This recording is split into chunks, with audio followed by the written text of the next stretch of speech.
she needed him most. Delphine wasn't happy with her efforts so far. Diving into the murky waters of judging another creature's intelligence tempted her scientist's mind toward solipsism. By the time she finished her 5th draft of the sperm whale memo and walked to her follow-up appointment, she had decided she wanted to stick with what she had seen, photographed and gathered in her 40 years of research.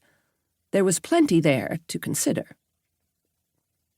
Outside, it was early summer, and songbirds fluttered in the plantings around the hospital. Through the open window of the examination room, she could barely make out the scent of Puget Sound, while the constant traffic thrummed from the freeway and cars honked intersections to life. A car alarm blared, and a child somewhere was crying at the top of their lungs. The crying should have been distressing, but it wasn't. In fact, the small calamity sounded as if it were drifting away on a balloon. The paper on the padded examination table crackled underneath her butt. She tried to focus on the sounds outside of the window rather than the young doctor in front of her. She had grown up here. But now, Seattle had the soundscape of a big city that had forgotten where and what it was. She was listening to learn this new place. The city swirled with cultural indicators of the times, like printed signs exhorting people to suspend the Constitution and reinstate the president.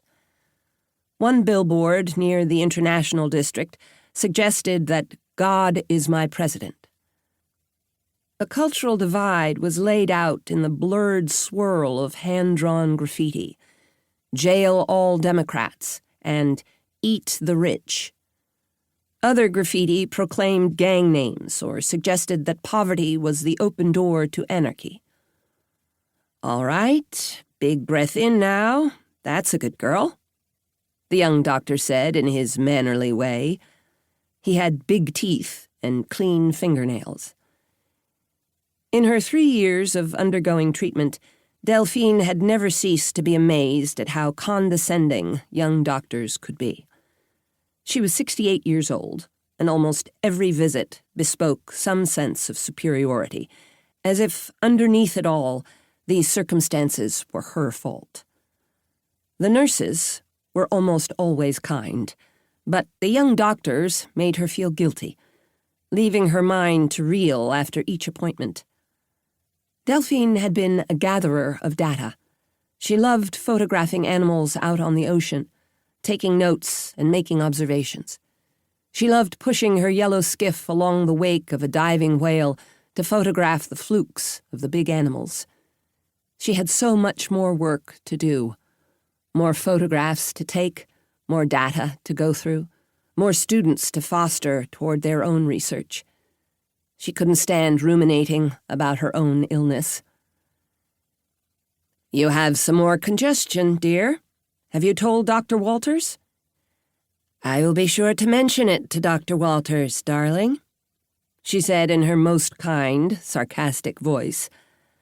Delphine didn't offer up any other sort of answer, because she didn't really believe the young man was listening. That, and she couldn't stand the assumption that she was his dear. Clearly, he wanted to transfer his concern to his boss, so he wouldn't be expected to do anything substantial. Most young doctors never really want to stick their tidy heads up out of the foxhole.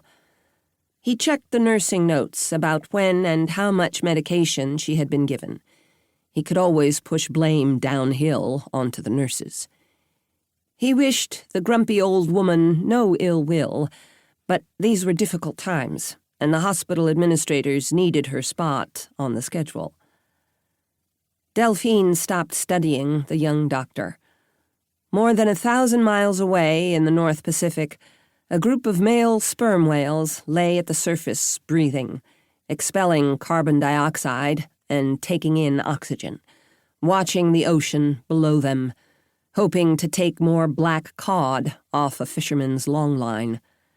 Sitting on the rolled-out paper of the examination table, Delphine swam with them. She had little respect for people who thought that sperm whales were the smartest creatures on Earth. And yes,